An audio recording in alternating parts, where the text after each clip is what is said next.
Welcome back to the Extra Rep Podcast, guys. I'm Josh. I'm Liam. Today we're going to be talking specifically about metabolism. So, breaking down what actually makes up your metabolism, why I guess a slow metabolism is, very understood and misdiagnosed.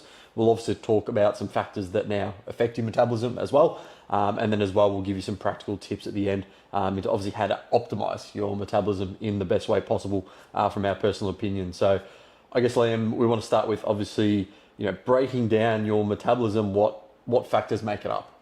So many factors.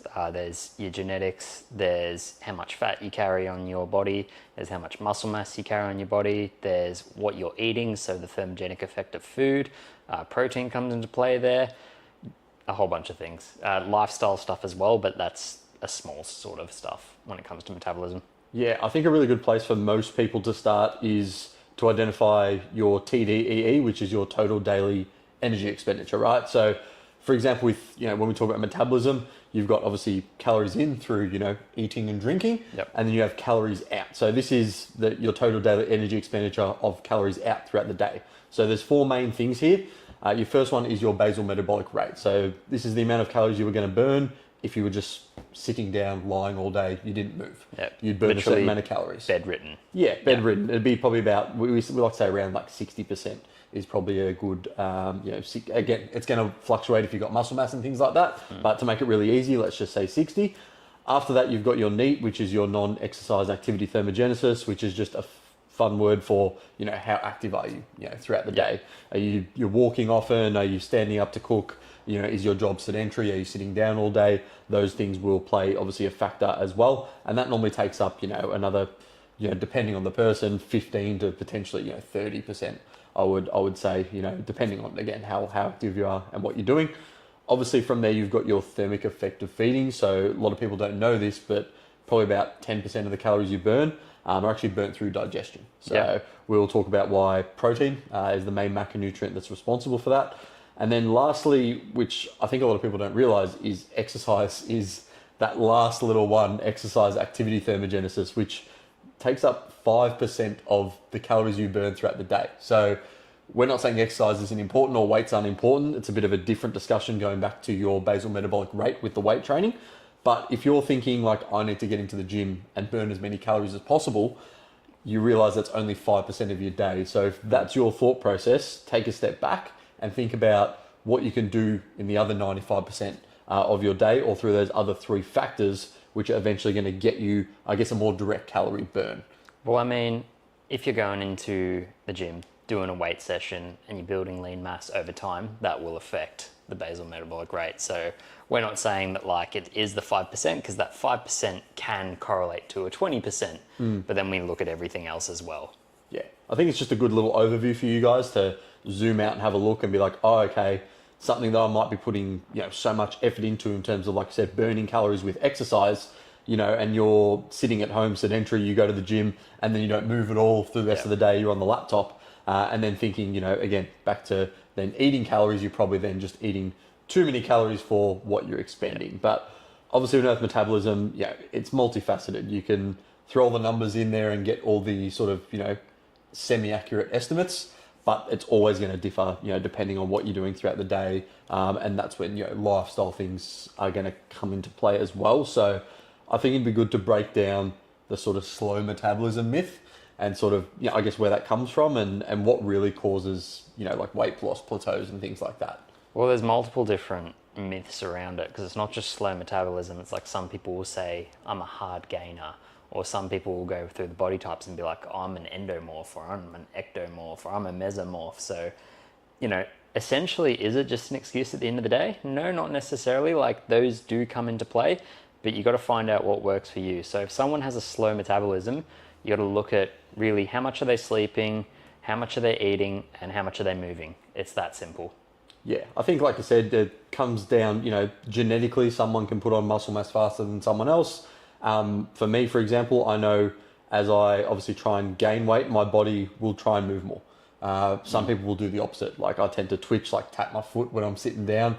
All those sort of things, like you will burn more calories doing that, whereas in someone may not do that as much. So these are little things you just need to factor in. But when you're talking about, yourself and trying to figure it out yourself, you've got to realize, okay, you've just got to pick a baseline starting point on your calories. You've got to track things semi-accurately, at least for a week or two, or you're not going to know, where you are in terms of, what your metabolic rate is, how many calories do you need to lose body fat, what's your muscle mass and retention like. Yep.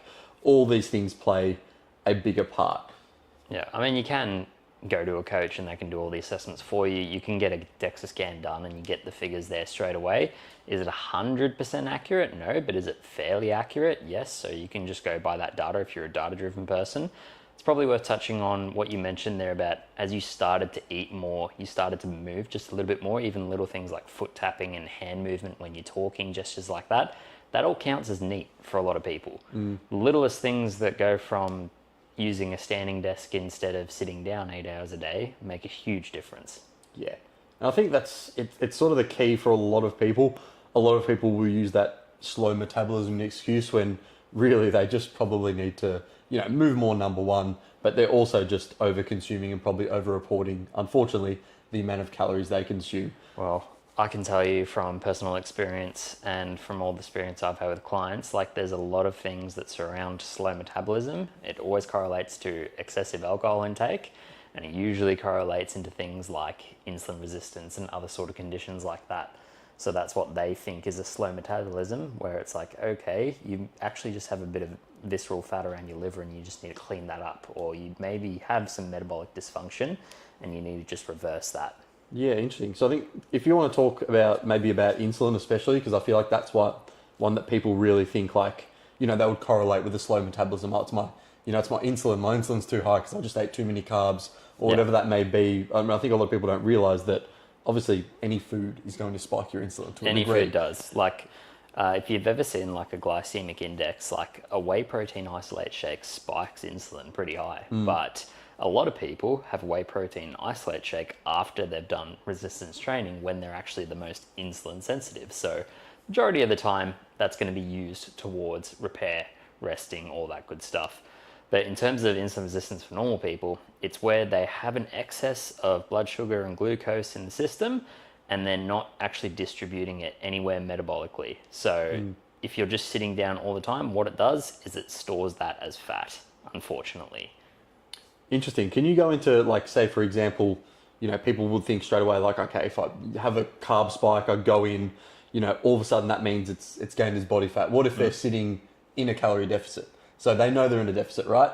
But they still think that if I'm eating a certain amount of carbs, like that's going to spike my blood sugar and that's what's going to lead to me then gaining fat. Well, I don't think the calorie deficit is be all and end all if someone's insulin resistant in that standpoint, because they're going to have a lot of other things affect them. In terms of the point you're trying to drive, yes, they're not going to put on fat, but that 50 grams or 100 grams of carbs that they eat, even though calorically throughout the day they're in a deficit, that could lead to them being so brain foggy, fatigued, mentally depleted that they don't do their weight training session later after work, or it means they don't actually move as much as they need to hit their step count, which then could affect their fat loss. Yeah, I think that's a really good point, is that, the science is there, but it's the factors that affect, like I said, the insulin, the slow metabolism, all that, and that generally leads you to make the poorer choices, which then will lead you to not be able to drop body fat, because then you'd not be in a deficit anymore. So I think that's a really good way, to put that as well. When we go into like factors that influence your metabolism, obviously we know like muscle mass is going to be a massive one. Age is probably another big one as well. Unfortunately for the men who are a bit insecure, height is a big one. Height, yes. Believe it or not. Yeah, I think height, like especially again, you get someone who's 6'6", can generally just build more muscle on their frame as well. I would say, unfortunately, depending on the thing again, is weight though, a as lot well. of them who are 6'6" would argue it's harder for them because they have to eat more calories, and they would correlate to being a hard gainer and all this stuff. So it's always very interesting to hear both sides of the argument. Yeah, and I think going back to muscle mass, it's like I think a lot of people do potentially overstate it a little bit in terms of bringing it back to basal metabolic rate. Like they think, if I gain, 5-10 kilos of muscle, which takes, you'd have to be at the top end of the fat-free mass index, 10 years of consistent training, especially if you're a natural. But that might only equate to maybe, being able to burn another, let's say 100 to 200 calories at rest. Like it's not a massive number during the day, of course that's going to add up over weeks, months, and years. And that's why, you know, these people who generally have more muscle mass can get away with more things a little bit more frequently. But that doesn't mean they don't have to worry about the same things that these people who would claim, you know, I've got less muscle mass, would still have to worry about when it comes back to, energy expenditure and your slow metabolism. You did mention the FFMI. Do you want to explain that, the fat-free mass index for people? Especially for naturals? Yeah, so basically, genetically, there's a limit in the amount of muscle you can basically put on your frame, in other words. Unfortunately. So you guys can Google the fat-free mass index, and it's going to give you like, you know, a sort of level of where to get up to, or where some people can get up to. So I think it was 26 to 30 sort of goes up, you know, potentially it depends. past there. You should probably worth mentioning, like, you can just enter that in Google and find a calculator. You can do a lot for the same of all the things we previously mentioned. Like, I'm sure you have a resource for your TDEE calculator that you use with your clients. Like, that just works wonders for a lot of people just to get a little bit of an understanding, because a lot of things that we talked about in terms of like genetics and metrics and stuff, you can just enter them straight away. It'd be like, I weigh 70 kilos, I'm this height, I'm this age, I get this amount of steps a day. And you can just get a rough guideline for what you'll be doing there. Yeah, for sure. I think, like you said, you know, genetics are going to play a massive part, unfortunately, in that sort of fat-free mass. But just because you're someone who may not be able to build as much muscle as someone else doesn't mean it's not important, especially as you age through life, to keep building and keep retaining muscle mass, which, you know, in age, we see that, unfortunately, it's not so much your metabolism that drops. It's just that generally, you know, as you get older, you start to get a bit lazier, your priorities change, you know, have kids, wife, job, stressful. You just tend to slowly let the training, you know, go backwards a little bit, walk less, move less, etc.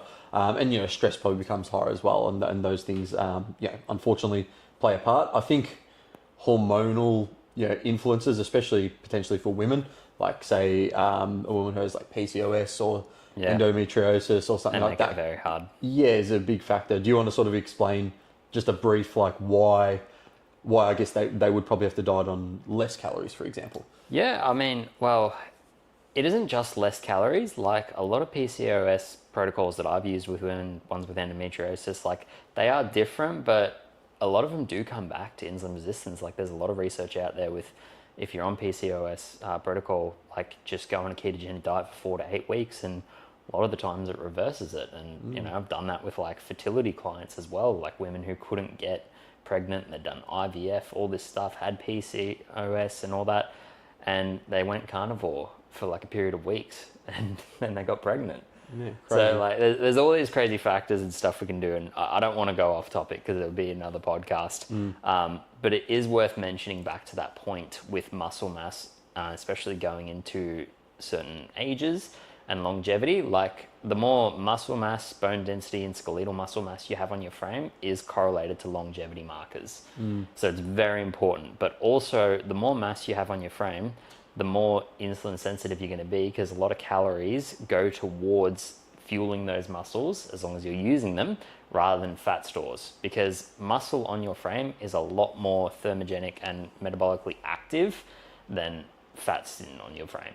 Yeah, I think, you know, going back to like, you know, in previous podcast when we sort of talked about that anabolic training window, you know, you think, you know, for say a woman with PCOS, much more, you know, probably have to think about it a lot more than potentially the average person, just because of those factors. If you know you're really insulin sensitive around those areas and you want your carbs, those are going to be the best times to, you know, uptake them, put them in, and give you probably, unfortunately, better results with your body composition opposed to just the calories. It depends what carbs as well. When we're looking at things like honey or blueberries, like they have such a low glycemic index and such healthy effects on the liver and antioxidant status, you get a completely different response to if you were eating, you know, a rice cake or something like that.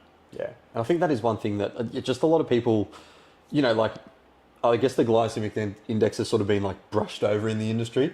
You know, well, it got to the food pyramid. Yeah, it got to completely reversed. Exactly, it got to like, you know, high carbs, low carbs. No, you can't add any high GI carbs, and then it's, you know, but it's almost been brushed over now to be like, oh, you can just eat whatever you want.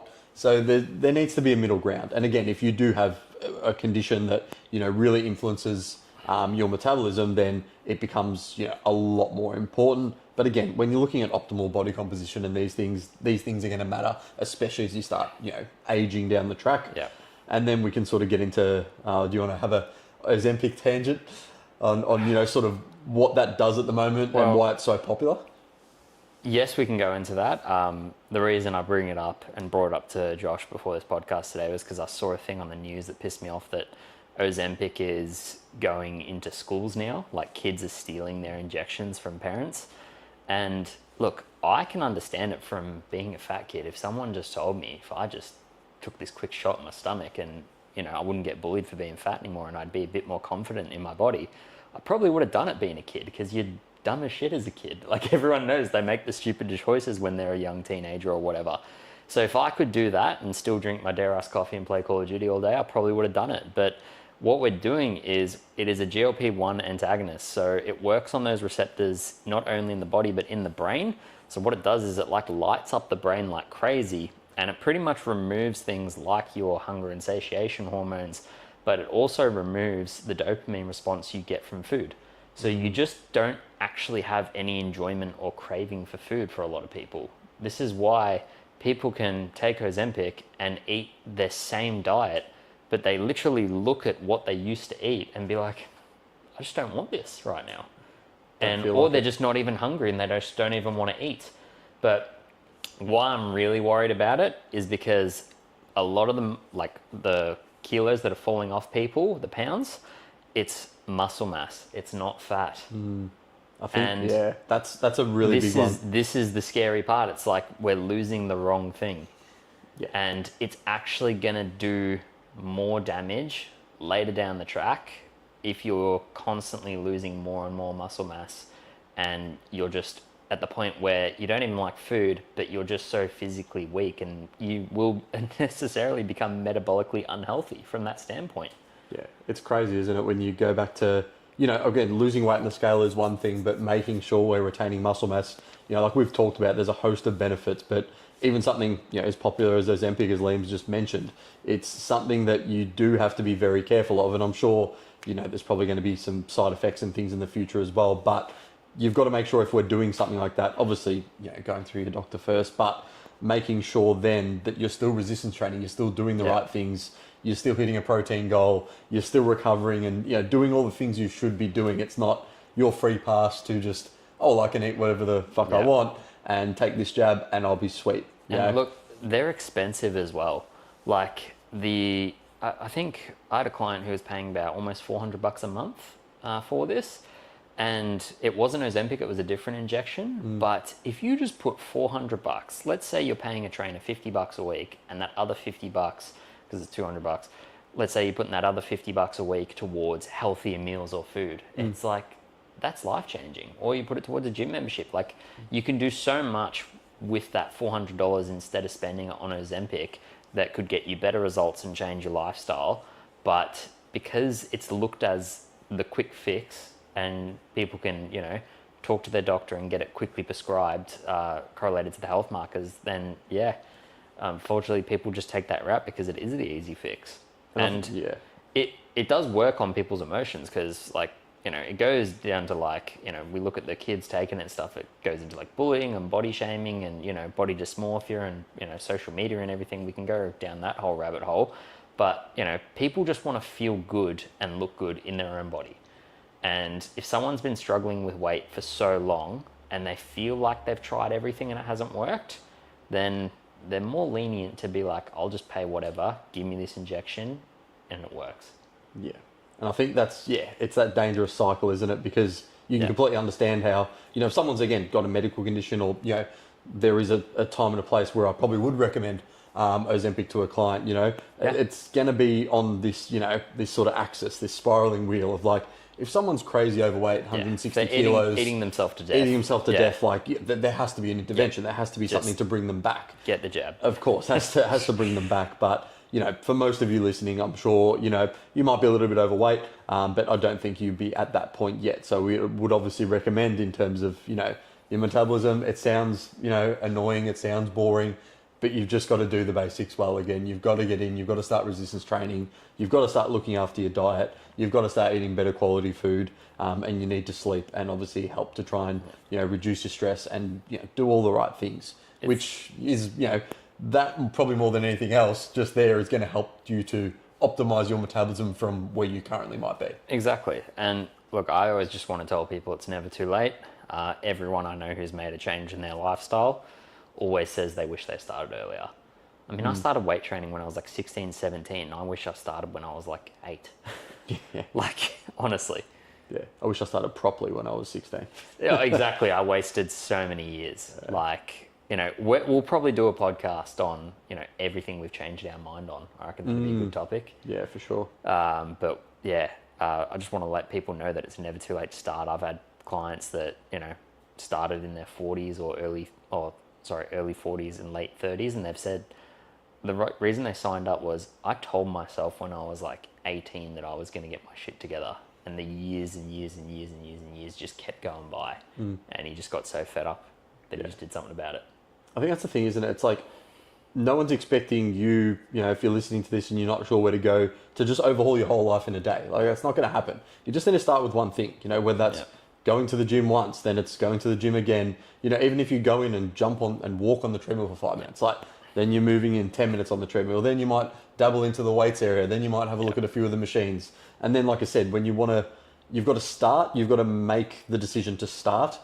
And once you've made that decision to start and gain some consistency, that's probably when I'd reach out to someone to get to that next level, to start really optimizing things for you. Of course, if you're someone who's just sick of it, you can do that straight away. But if you're someone who feels like you can't take that on board straight away, just starting, doing something small, because that probably is going to make the biggest shift over time with your metabolism in the first place, and going to stop you from thinking, my metabolism's ruined, it's shit, it's someone else's fault, and it brings it back to you to be like, oh wait, this is working. I do need to move a little bit more. I do need to weight train. I do need to look after my nutrition.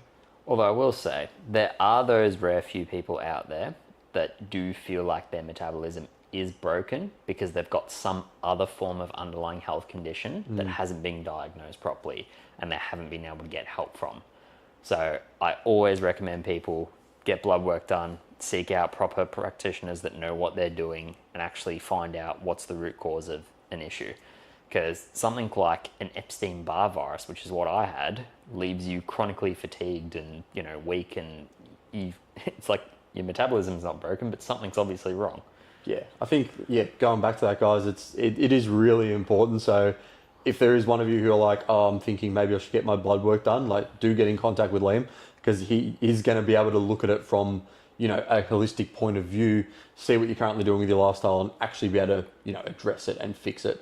And it's a reason why, I'm probably going to start doing, some blood work mentoring under him to get my clients some better results as well. So I can give a quick little side tangent, because I had a girl, I won't name her, she reached out to me a couple of weeks ago. We looked at her bloods, and I saw a lot of patterns of anemia, so like low iron, but then I saw some fat malabsorption issues, some bile flow issues and cholesterol, some triglycerides, some insulin resistance, a lot of those things. And she was just mentioning she just feels tired all day. Now, she's not in bad shape. She's someone who goes to the gym, but she pushes herself to go to the gym. Like, she's like, I'm so tired, but I still go. So there's nothing wrong with her metabolism or anything, but she just needed to make a few, supplemental and dietary shifts. And she mentioned she's feeling a lot better, but she also mentioned the one thing was, I'd been seeing my family GP for 10, 20 years and they never picked up on this. And it does frustrate me when I hear that, but also knowing that they're getting the help that they need is just so much better. Yeah, I think, like I said, the industry, especially that medical industry, is really evolving now. And we're not saying doctors are bad or you shouldn't trust a doctor, but if your doctor's thinking you're all good, but something's wrong, deep down, there needs to be another look into this. We have an intuition muscle for a reason. We know intuitively if something's still wrong when we've been told nothing's wrong. Yeah. So if you feel like something's wrong, like I said, strongly recommend getting in contact with Liam. You can find him on Instagram through all the links below. But that's the podcast, guys. Hope you enjoyed. Hope you tune in next week. We're going to be talking specifically about micronutrients, which is going to tie into this podcast as well. But until then, we'll see you guys next week. Thanks, guys.